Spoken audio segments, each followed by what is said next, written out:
I didn't know there are tigers in the spiritual world. Huh? Yeah? Man lernt nie aus. Ne? Right. They have tigers and serpents and everything like that, I asked. Prabhupada tipped his head in affirmation. Everything, they are all devotees. Hare Krishna wondered if there were dogs and hogs. Prabhupada said yes, but they are not hog. Just like Krishna appears as a hog, but that doesn't mean he's a hog. Krishna appears as fish. It does not mean he's a fish. After lunch, Prabhupada went upstairs onto the roof. He sat out on the veranda for a while in his rocking chair, his hand gently fingering his beads as he softly chanted japa. Hansadutta and Harikesh Maharaj joined him. The subject of householders in our society was still on Prabhupada's mind, and he told the two of them that ideally no householder should be a temple president. Only brahmacharis and sannyasis should be temple presidents. He said the householder should not live at the expense of the temples. They should live outside and maintain the temples. This is interesting. The Prabhupada said the sannyasis and brahmacharis should be temple presidents. At one point, our authority told me I wanted to open a temple. And then the authority told me Prabhupada wants all the temple presidents to be householders. And that created a whole mess in my life. Anyway, so let's continue.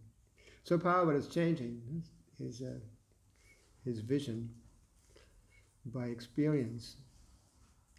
Complaints about Nitai Das have been increasing daily. Apparently has been telling the devotees that it is not possible to go back to Godhead in this life unless one chants 100,000 names of Krishna, about 64 rounds every day. He has been claiming that if one only chants 16 rounds, it will take many births.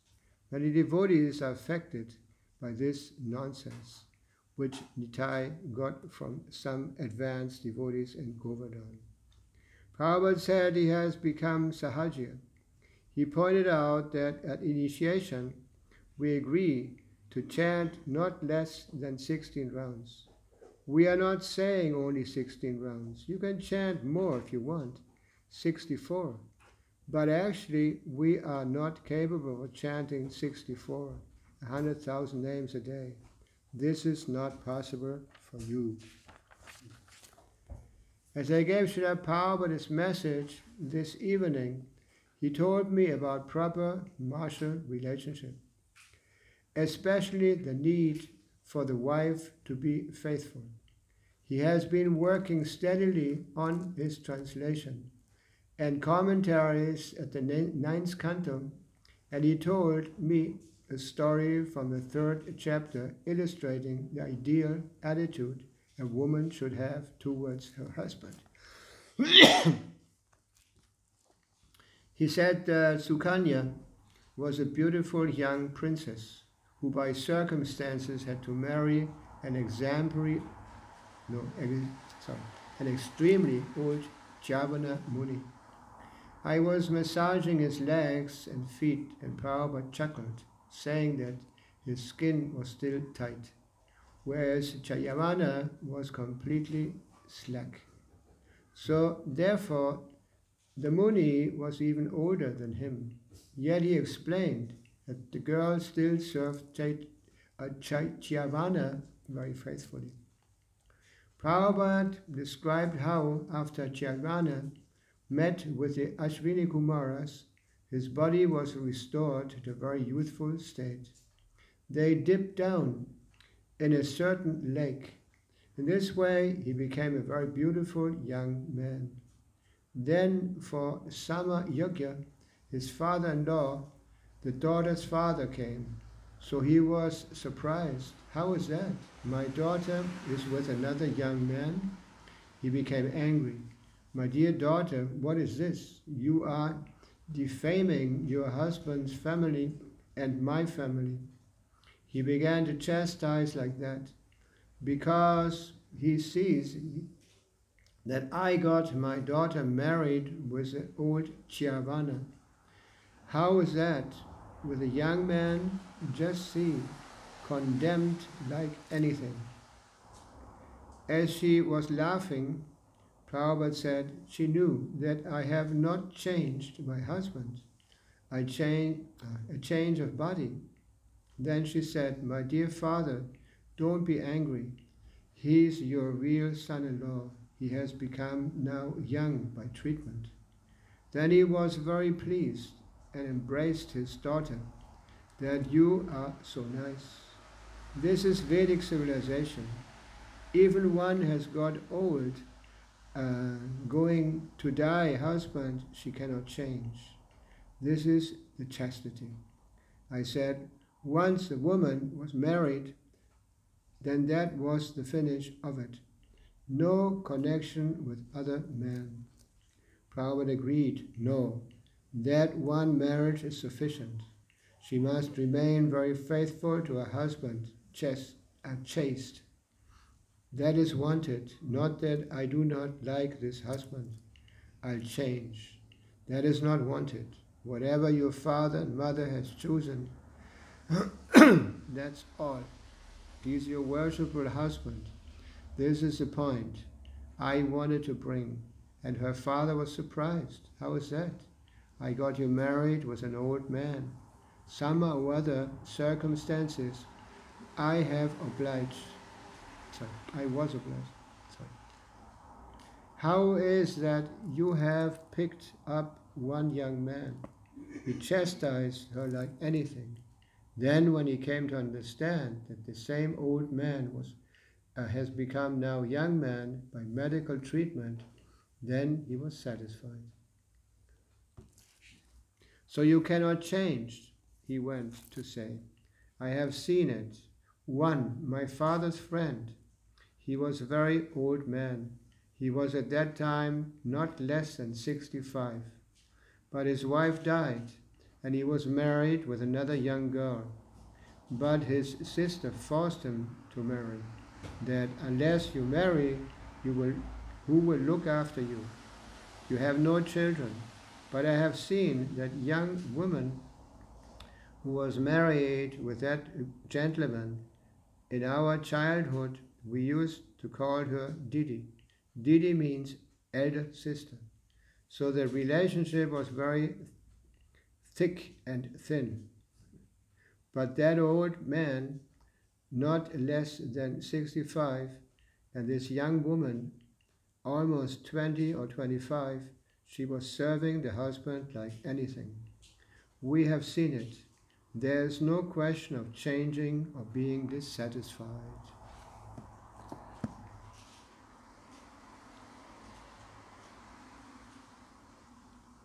So this is interesting. Of course, nowadays it's completely different. But the ideal, we hear from the Shastra, and it's sometimes difficult to understand, because we're living in very different circumstances nowadays. There's so much divorce. I don't know here in Germany, but in Argentina it was up to 40%. Divorces. Most of the devotees who joined in Buenos Aires, they came from separated families. The father had remarried, and the mother had remarried, like that. Anyway, so the ideal is described here, as Prabhupada is relating. The lady should be faithful to the husband. And this, Prabhupada also mentions, that the parents, they arrange for the marriages. remember in Devahuti, you know, mentioned that in the third canto that when Devahuti got married, she got married to, what was her name? I don't remember now. The sage. Kadavamuni. I mentioned this before. You know? She had never seen him. She had just heard about his qualities. And she told her father, I want to marry this man. You know, she didn't go out for dancing or some club or got to know somebody there. But actually just heard about his exceptional qualities. You know, and she wanted to get married to him. And one of the purports in that relation, you know, Prabhupada said that actually young girls and young boys, you know, they don't have much experience in life. Whereas the older, like the parents, or maybe even the grandfather, grandmother like that, they have much more experience. And also when they got married, they were also getting astrological, charts done properly to see whether they're compatible and all that. No, I was just hearing the other day I heard, I have some reading of the Chaitanya Bhagavat, you know, and it was speaking about how Chaitanya Mahaprabhu got married. Of course, he was a very, very special personality. And he didn't get married to any girl, but she was actually Lakshmi. You know? So, and then it was saying there how the Brahmana was sent, you know, to the parents of I don't remember the name now. And then it also said that they were both extremely beautiful. Extremely beautiful. It says that Chaitanya Mahaprabhu was so beautiful. You know, that people just by seeing them, they couldn't understand how somebody could be so beautiful. And they speculated about his identity. You know? Some came to the conclusion this can only be Vishnu. No, or the Supreme Personality of God. Nobody can be so extremely beautiful. Yeah. And but at that time, Chaitanya Mahaprabhu was still a pandit. No, he was teaching. No, he was teaching grammatic and so many different things. And it also mentioned that he was so learned. He challenged everybody. And because he was so incredibly intelligent, he knows so much, that the pandits started to, fear him. And when they saw him on the street, they returned to escape. They didn't want to confront him. And they were praying to Krishna, please Krishna, make it that this pandit becomes a Vaishnava, becomes a devotee. Anyway, so the Chaitanya Bhagavat, there's a lot of more information about Chaitanya Mahaprabhu. Actually, Prabhupada wanted us to also, if possible, also read Chaitanya Bhagavat and other Shastra. Just like the Bhagavatamrita also. Prabhupada mentioned that he wanted this translated. And also for the devotees to have this information, how this devotee, there's two parts of the Bhagavatamrita. First, I don't remember, was it Prahlad Maharaj? No, was it Narada Muni who was traveling? No? Narada Muni was traveling, to find the best devotee. He went from one to the other, and all these devotees always said, no, I'm not so great. Why don't you go to him? Or to that person? So he went to all the big, great personalities. And the second part is a Brahmana returning to the spiritual world. Of course, he was an inhabitant of Vrindavan. No, he was very special. But it's very, very nicely explained how he would go from one planet, one level to the other. And how he penetrated also the covering of the universe, and then entered the spiritual world, And even though he was in the spiritual world, whenever he had talked to somebody important in the spiritual world, he still was unsatisfied. Until he came to Goloka Vrindavan. And it's mentioned there how when he met Krishna, Krishna told him, I've been waiting for you such a long time. Finally we have come. And he embraced him. Actually, this is very nicely, a lot of details. How he went to the place of Ram, Sita Ram. He also went to the place where Shiva is, transcendental form. And he, also he was never satisfied.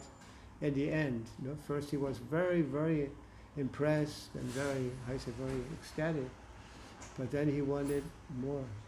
He wasn't satisfied until he, like I say, until he came back to Krishna. This was his morada. I say the name.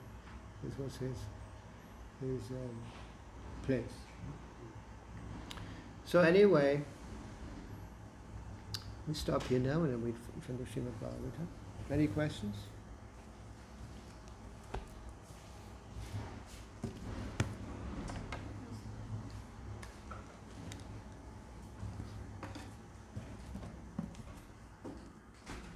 What was it?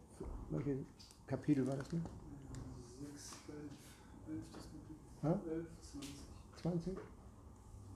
20? 11, 20. 11, 20.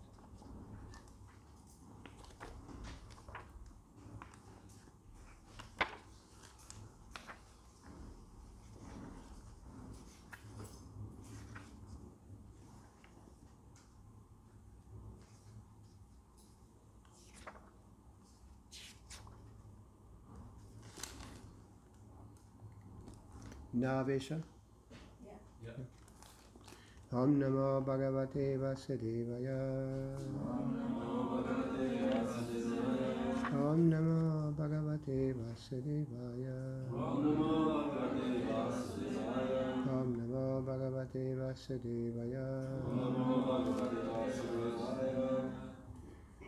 So we continue with the transcendental qualities of Vitrasura. Nanvesha Vajrastava Shakrate Jasa Hare Navichestabasa Tejitaha Tane Vashatram Jahi Vishnu Yantrito Yato Harira Vijaya Sri Gunashtataha Nanvesha Vajrastava Shakra Rajasa Hare Radichistabasa Chate Jitaha Tane Vashatram Jahi Vishnu Yantrito Yato Hariryaya Sri Gunashtataha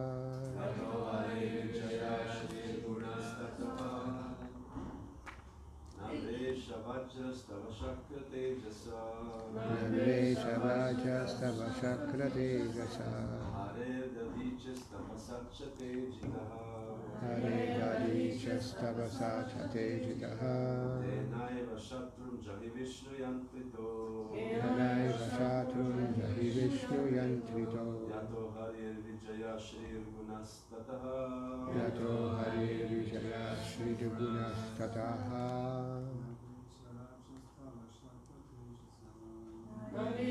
Vajrastava Shakra Tejasa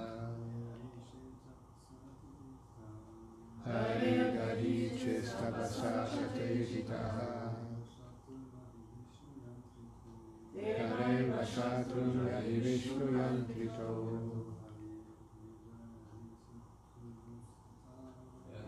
Hare Vijaya Sri Gunastataha Navesha Vajrastava Shakra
Nanu, certainly, Esha, this, Vajra, thunderbolt, Tava, of yours, Chakra, O Indra, Tejasa, by the prowess, Hare, of Lord Vishnu, the Supreme Personality of Godhead,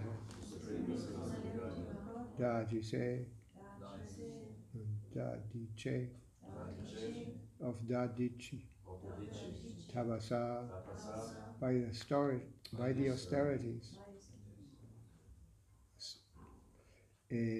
Cha, as well as Tejita, empowered, Tena, with that, Eva, certainly, Shatrum, your enemy, Jahi, kill, Vishnu Yantrita, ordered by Lord Vishnu, Yada, wherever, Hari, Lord Vishnu, Vijaya, victory, Sri, opulences, Guna, and other good qualities, Tata, there. Translation. O Indra, King of Heaven, the thunderbolt you carry to kill me has been empowered by the prowess of Lord Vishnu and the strength of Dadichi's austerities. Since you have come here to kill me in accordance with Lord Vishnu's order, there is no doubt that I shall be killed by the release of your thunderbolt. Lord Vishnu has sided with you. Therefore, your victory, opulence, and all good qualities are assured. Purport. Vritrasura not only assured King Indra that the thunderbolt was invincible, but also encouraged Indra to use it against him as soon as possible. Vritrasura was eager to die with the stroke of the thunderbolt sent by Lord Vishnu, so that he could immediately return home back to Godhead. By hurling the thunderbolt, Indra would gain victory and enjoy the heavenly planets, remaining in the material world for repeated births and death. Indra wanted to gain victory over Vritrasura and thereby become happy, but that would not at all be happiness. The heavenly planets are just below Brahmaloka, but as stated by the Supreme Lord Krishna, Abrahma Bhuvana Loka Puranavartino Arjuna. Even if one achieves Brahmaloka, he must still fall to the lower planetary systems again and again. However, if one goes back to Godhead, he never returns to this material world. By killing Vritrasura, Indra would not actually gain. He would remain in the material world. Vritrasura, however, would go to the spiritual world. Therefore, victory was destined for Vritrasura, not for Indra. Nave Shavachrastava Shakrate Jasa Hare Radi Chistabasa Chajetaha Tenaeva Shatrum Yahi Vishnu Yantrito Yato Harir Vija Sri Gunastataha. O Indra, king of heaven, the thunderbolt you carry, O Indra, king of heaven, the thunderbolt you carry to kill me has been empowered by the prowess of Lord Vishnu and the strength of Dadichi's austerities. Since you have come here to kill me in accordance with Lord Vishnu's order, there is no doubt that I shall be killed by the release of your thunderbolt. Lord Vishnu has sided with you, therefore your victory, opulence, and all good qualities are assured.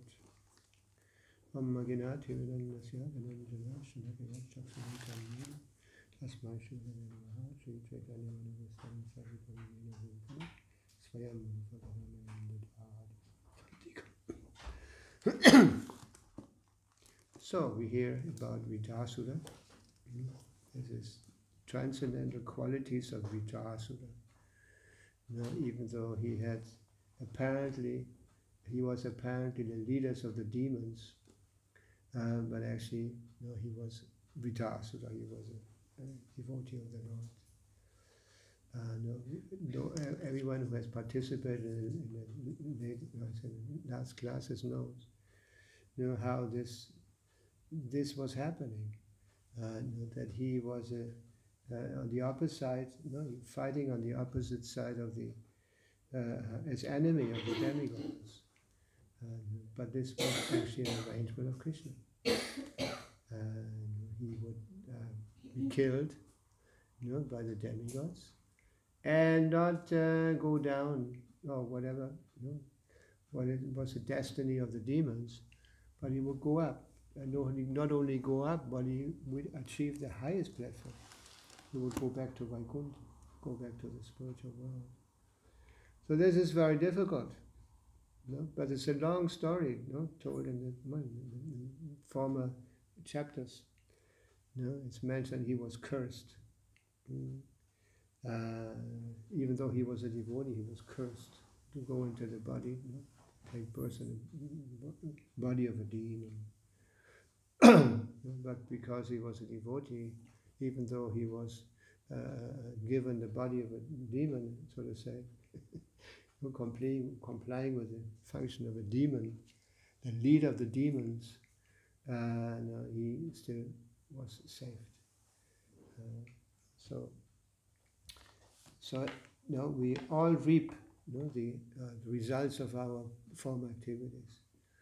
By executing pious activities, we're elevated gradually.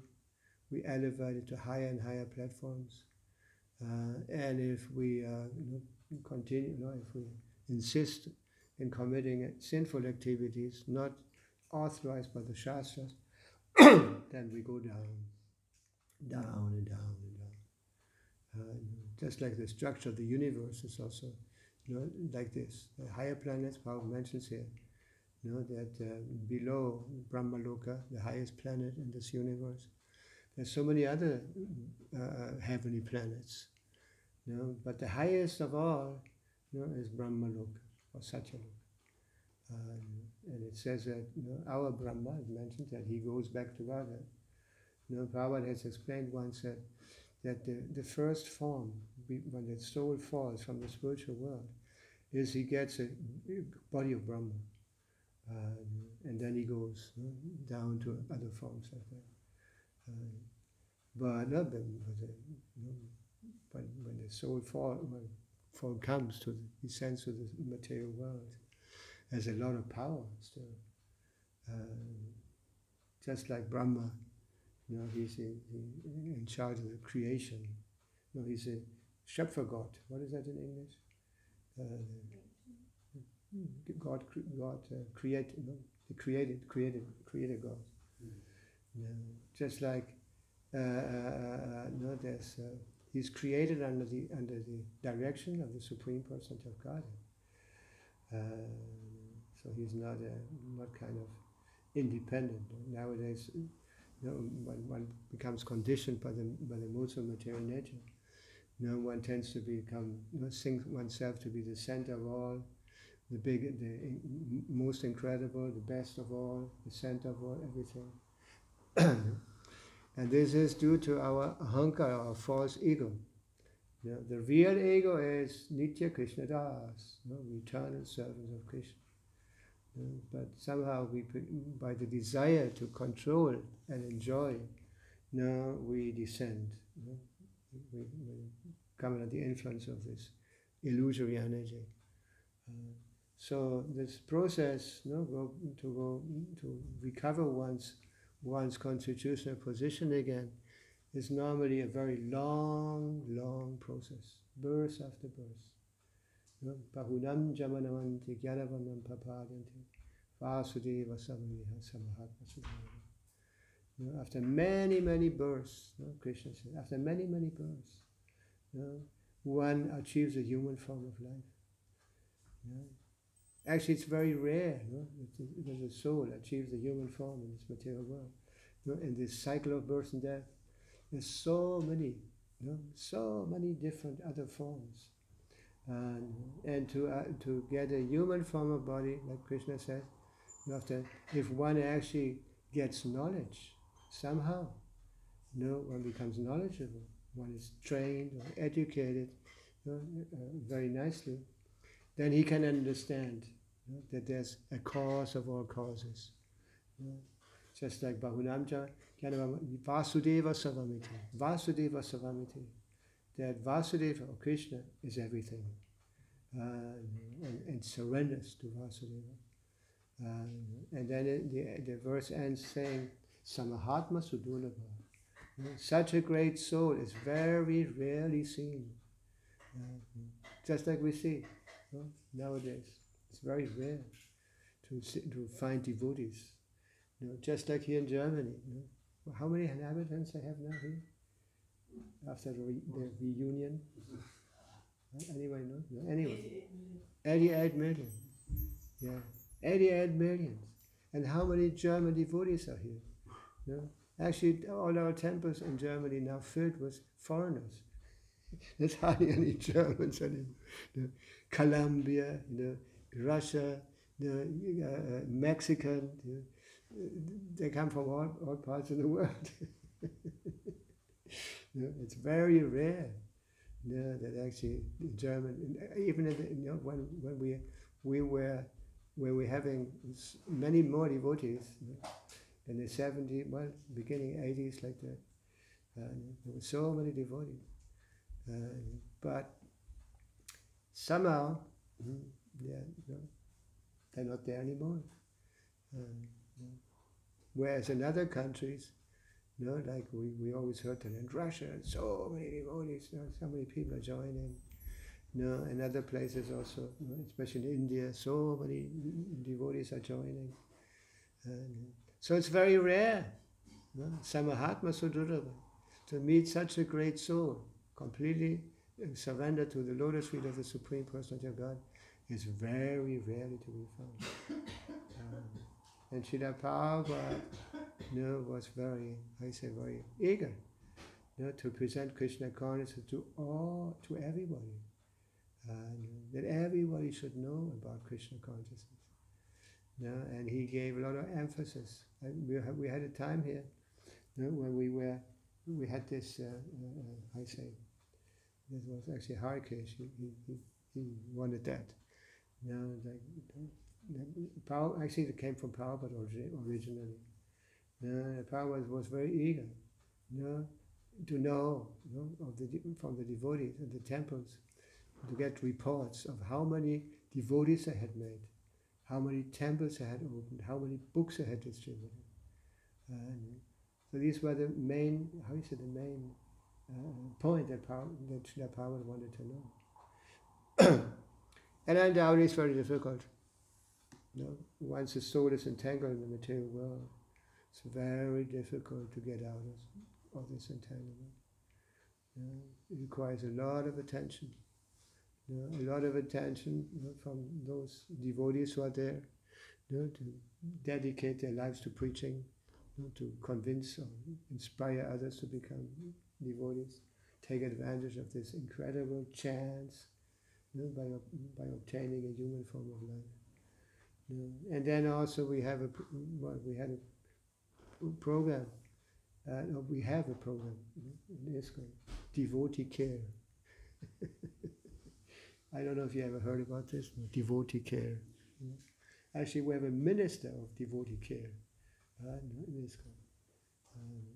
How to, I don't know here, but every now and then they have newsletters they send to the temples, asking also for reports, how things are going, how devotees are taken care of. How to take care of the bhaktas, how to care of the devotees, how to care of the gurus also, the sannyasis, the householders.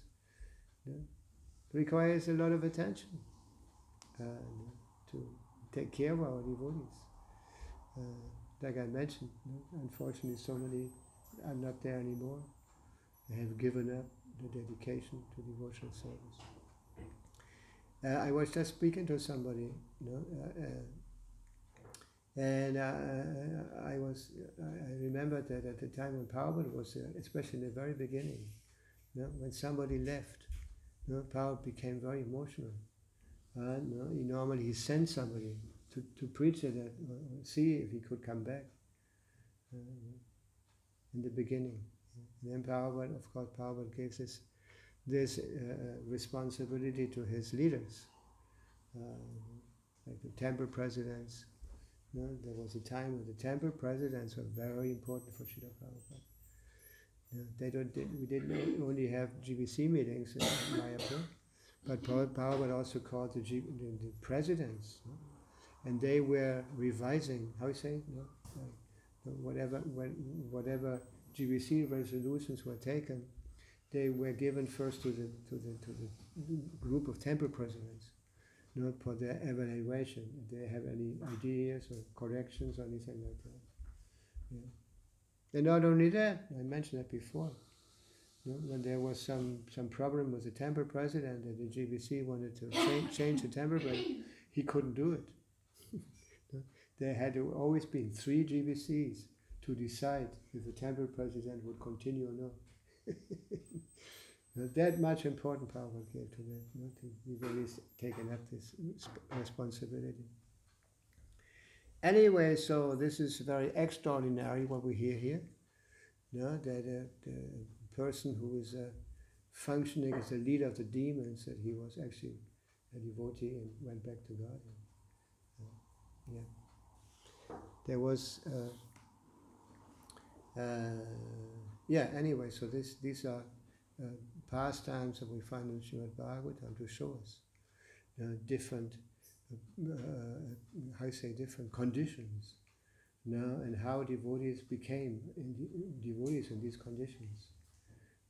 Just like Narada Muni. Narada Muni also. He was born in a family, a low class family. It says there that it wasn't even known who his father was. That means the family life was pretty out of balance. But his mother was very special. She became the servant of some sannyasis who had, were there doing Chaturmasya. Now in Indian Chaturmasya it rains a lot, and that's why the sannyasis are not traveling. They stay back in some holy places. And so somehow or other his mother was serving these sages or the sannyasis. And because he was there, he also had association with them. He heard from them. He was serving them like that. So when they left, it's explained in Srimad Bhagavatam that when they left, when the sages left, his mother gave up her body. So he had nobody. He had father, no mother. There's no mention anything about the family, no wider family like that. But because he had associated with these great souls, he became very, very,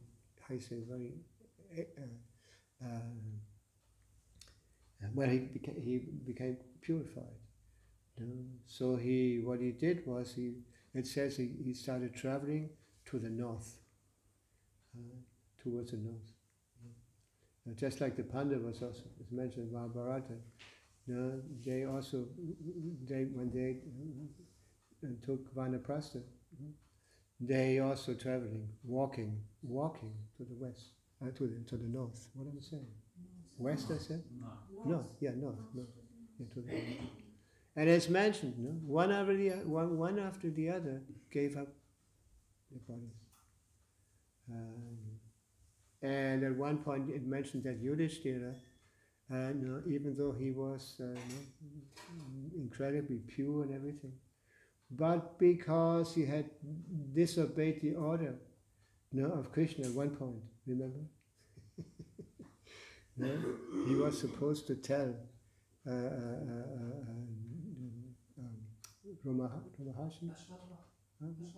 Ashwatthama.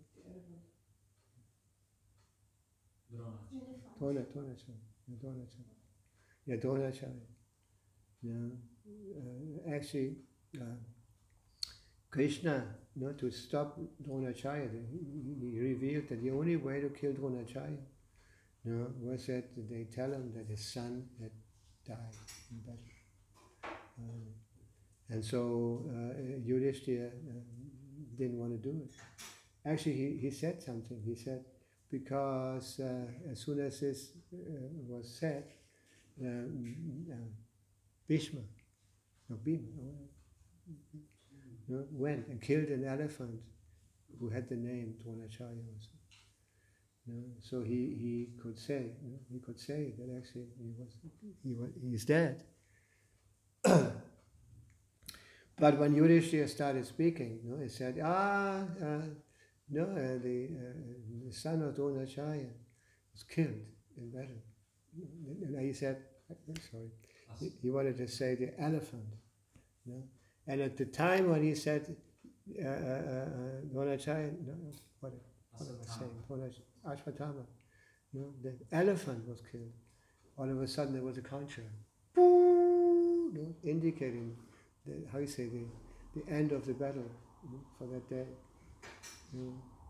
So it's mentioned that Yudhishthira was so pure that he didn't touch the floor. He was always kind of a little elevated. Yeah.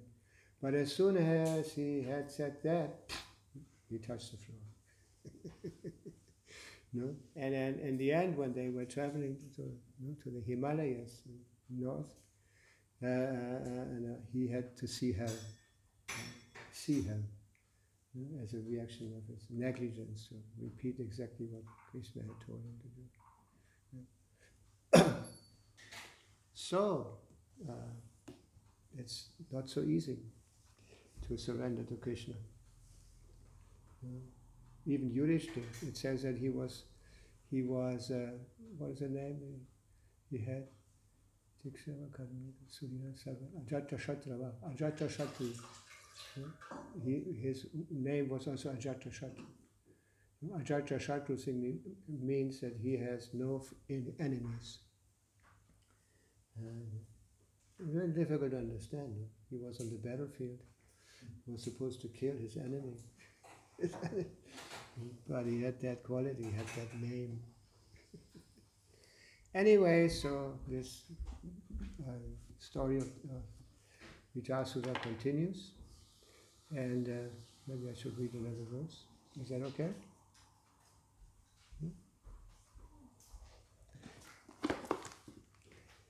By the force of your thunderbolt I shall be freed of material bondage and shall give up this body. And this world of material desires, fixing my mind upon the lotus feet of Lord Shankarshan, I shall attain the destination of such great sages as Narada Muni, just as Lord Shankarshan has said. Purport of Srila Prabhupada. The words aham samadaya mana indicate that the most important duty at the time of death is to concentrate one's mind. If one can fix his mind on the lotus feet of Krishna, Vishnu, Shankarshan, or any Vishnu Murti, his life will be successful. To be killed while fixing his mind on the lotus feet of Shankarshan Vitasura asked Indra to release this Vajra or thunderbolt. He was destined to be killed by the thunderbolt given by Lord Vishnu. There was no question of its being baffled. Therefore Vitasura requested Indra to release the thunderbolt immediately, and he prepared himself by fixing his mind at the lotus feet of Krishna. A devotee is always ready to give up his material body, which is described herein as Gramya Pasha, the rope of material attachment. The body is not at all good. It is simply a cause of bondage to the material world. Unfortunately, even though the body is destined for destruction, fools and rascals invest all their faith in the body and are never eager to return home, back to God.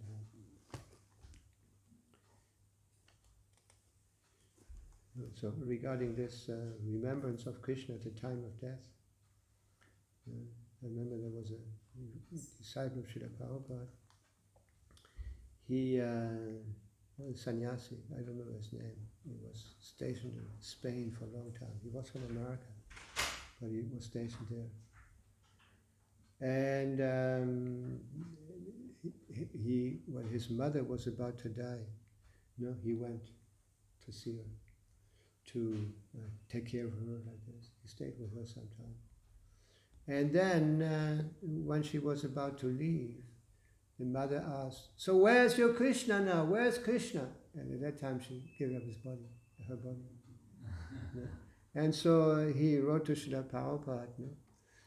He told him the story, and Prabhupada, yes, she went back to God. Because she remembered Krishna at the time of death.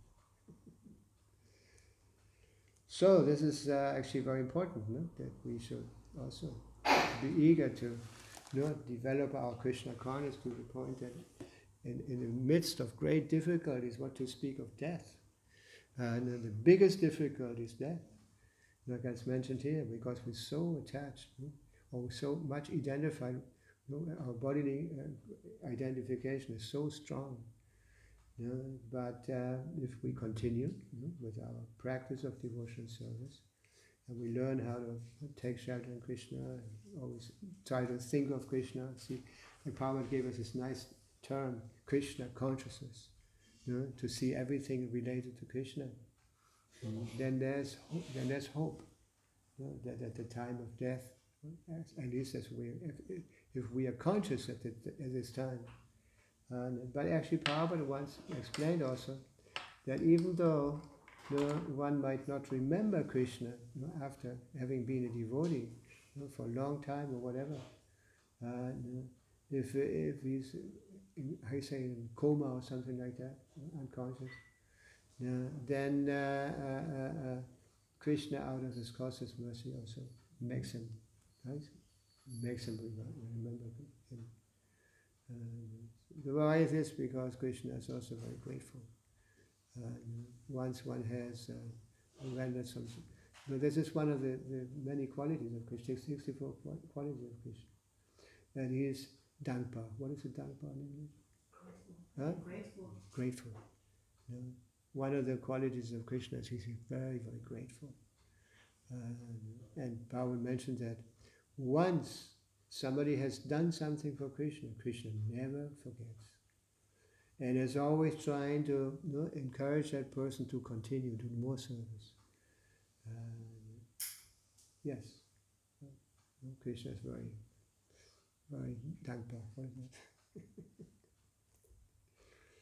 Yeah. So, any questions regarding the verse in purple I read now? No? Anything clear? So we continue with another verse. I read the Sanskrit also. Pungsang kaikai kantariyam swakanam yasam pado divi bhumau asayam narati yad dvesha udvega adhir mada kali vyasanam sampayasa.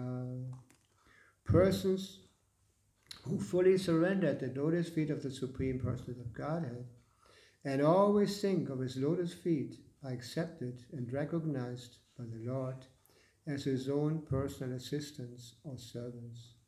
The Lord never bestows upon such servants the brilliant opulences of the upper, lower, and middle planetary systems of this material world. When one possesses material opulence in any of these three divisions of the universe, his possessions naturally increase his enmity, anxiety, and mental agitation, pride, and intelligence. Thus one goes through much endeavor to increase and maintain his possessions, and he suffers great unhappiness when he loses them. Purport. In Bhagavad Gita 4.11, the Lord says, Ye yatamam papadyante tang stateva vajamyaham amavamavartin manuvartanti manusya parta sarvashaha. As devotees surrender unto me, I reward them accordingly. Everyone follows my path in all respects. Bhusana Prita. Both Indra and Vitasura were certainly devotees of the Lord. Although Indra took instruction from Vishnu to kill Vitasura, the Lord was actually more favorable to Vitasura because after being killed by Indra's thunderbolt, Vitasura would go back to Godhead, whereas the victorious Indra would rot in the material world. Because both of them were devotees, the Lord awarded them the respective benedictions they wanted. Vitasura never wanted material possessions, for he knew very well the nature of such possessions. To accumulate material possessions, one must labor very hard, and when he gets them, he creates many enemies because this material world is always full of rivalry. If one becomes rich, his friends or relatives are envious. For Ekanta Bhaktas, unalloyed devotees, Krishna therefore never provides material possessions. A devotee sometimes needs some material possessions for preaching, but the possession of a preacher are not like those of a karmi.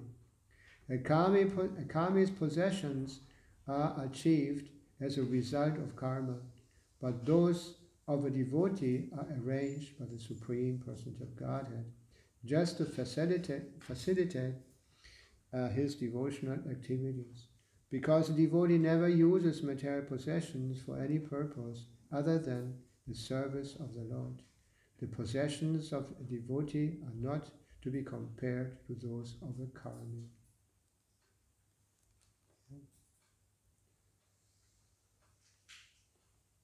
Actually, when one becomes a devotee, he occupies everything in the service of Krishna. And we also need, like for example here, this temple also needs maintenance, needs donations, like that, needs money to pay for the electricity and all these things. And Prabhupada mentions here in the purport that actually these things are given by Krishna. Krishna maintains his devotees. Yes, I remember we had a big debt in Hamburg many years back. A huge, it was something like 10,000 marks. There was an incredible debt we had. And so the temple president decided, now you all go out and have jobs. Because there was no book distribution yet and all this. And you all take up jobs. I remember. Shivananda went to sell newspapers. One person went to the botanic garden and I also went. I worked in in an office, receiving the letters for the different departments. In Springer actually. And then when Prabhupada got to know about that, he said, "Stop it! Go out and Harinam! Go out and chant on the streets." Well, we surrendered, we did it. And at one point, a new Bhakta came. He was actually Italian. He hardly spoke any German. And he wanted to become a devotee. He wanted to surrender. And he gave us his Sparbuch. No? I say, no? Sparbuch? No? Anyway, yeah. And there was about 8,000 on the, I remember 8,000 was on that account. And we were amazed. No? We were following the instruction of Srila Prabhupada. No? And Prabhupada had that faith. No? They just go out and chant Hare Krishna, Krishna will provide. And this boy came. And not only that, he was a little weird. No? So after a short while, he left. And he never claimed his money. No? He just came. Krishna sent him to help us with the debts. And we were all amazed how this was happening. Anyway, so Krishna maintains the devotees. Provided, actually to the degree, like we read another purport here, the Prabhupada said to the degree that somebody surrenders to Krishna, Krishna reciprocates. Yes. Also another part is, it says that Krishna supplies intelligence. He gives the knowledge necessary for advancing Krishna consciousness. Take the proper decisions and all that. Yeah. So, actually, just like when Prabhupada was planning to go to the West, that Prabhupada said that in India, they had this concept that sannyasis should not leave India. And what to speak of going to the West, crossing oceans like that. They had this concept that sannyasi, when one renounces, one should retire and go to holy places and just live there, become a kshetra sannyasi. Kshetra sannyasi. Just like in Vrindavan. Vrindavan is one of these places. Sometimes I remember when we saw places where they were distributing prasad to the pilgrims. There would be a lot of sannyasis who also go to that place to get fed. And I remember also in not only that, in Vrindavan, when we went the first time to Vrindavan, we noticed that there were people on the side of the street, giving water to the pilgrims, to the pilgrims.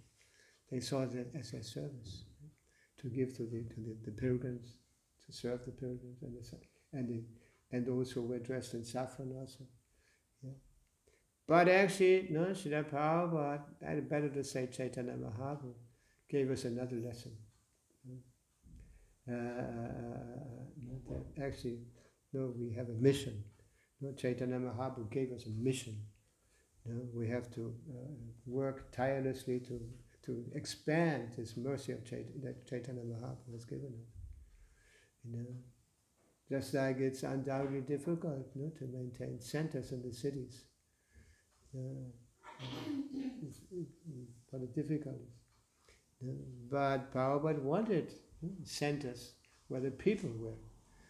He told us that grihastas with their families and children, they should, if possible, they should live on farms. Just like when I was in Singhachalam the last time, I noticed that there were a lot of children there. And they were playing very nicely in the grass, They even put them a little swimming pool, for the children, like that, And they run here and there, on the countryside. I didn't know that they had no telephones, not these things that modern children have nowadays, especially in the cities. With an ideal ground. Actually, Prabhupada wanted the grihastas to live there. And the preachers, maintaining the centers in the cities. So Krishna consciousness would be known, would be distributed, known. Any question?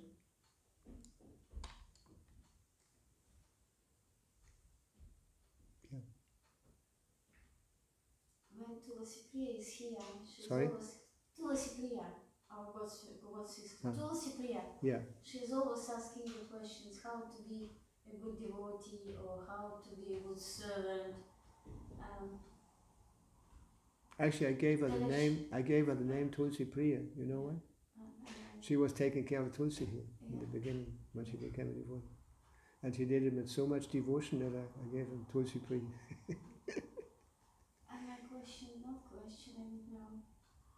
because we are speaking so much about surrendering to the lotus feet. Srila Prabhupada is sitting here and his feet are, how to say, they are separate somehow from him for us to surrender. But how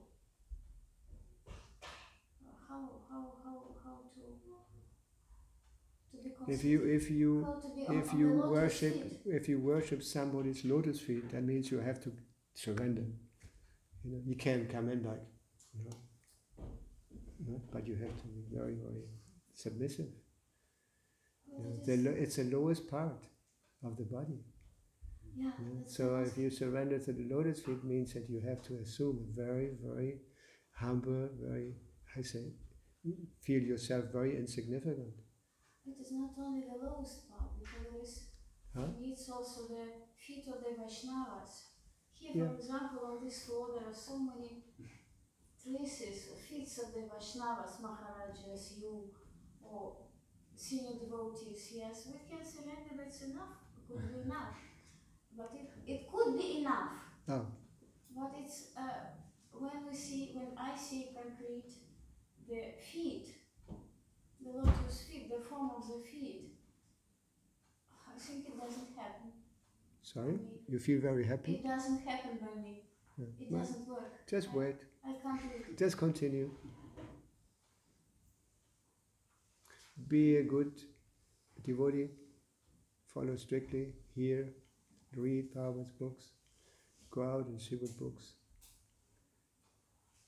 And this is a gradual process.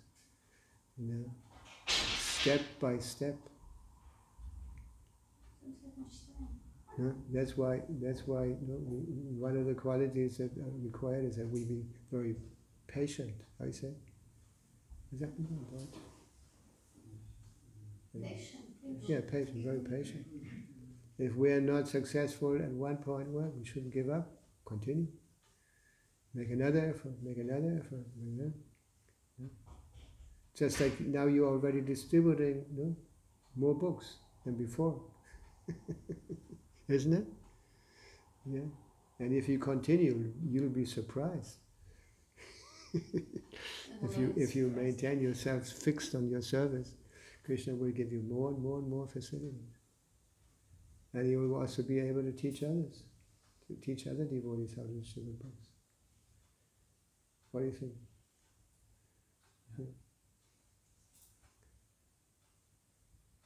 We go every Saturday now. We go now every Saturday, almost, after Harinam. Nimai and Rohan Prabhu, Indian devotees, and Rishad Prabhu. We have a group, Sankirtan group, and they go more or less, yes? Yeah, one way to expand book distribution is that you convince other devotees to also take part in the book distribution. How much can we distribute? But if we encourage, we preach to others, or we inspire others to also go out, then naturally expands. Yes, but if I'm not surrender, I don't have power, I can't do it somehow because I should do it. Even though it's difficult, we should continue with our service. Yeah? If we're sincerely trying, Krishna will help. Just like Prabhupada mentioned that in the beginning when he came to New York, there was not much happening.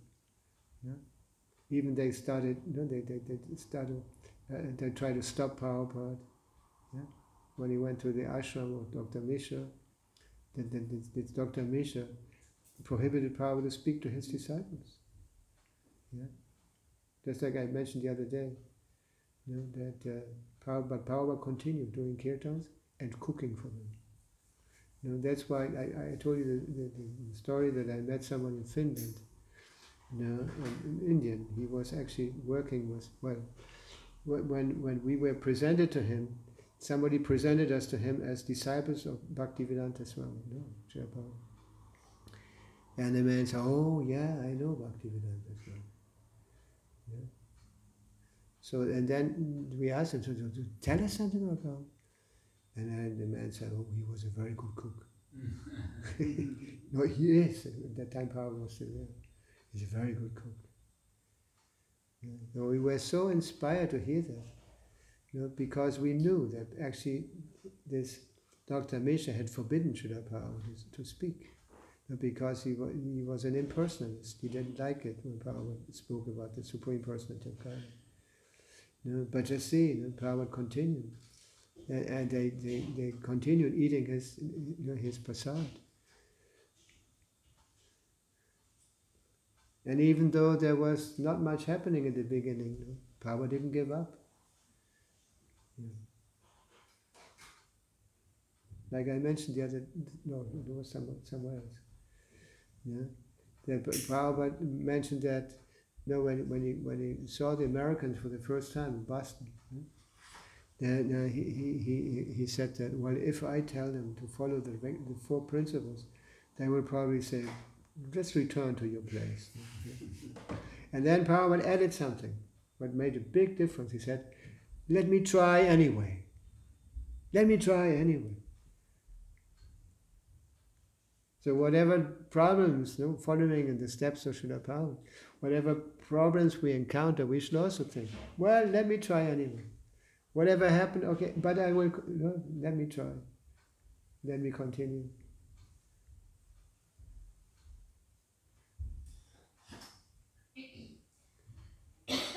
Yeah.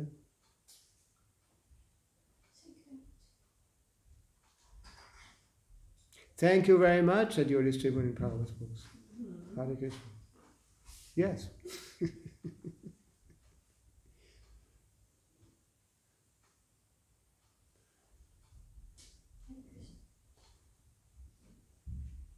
Wolltest du was dazu sagen? Als Danke an die Wohnung?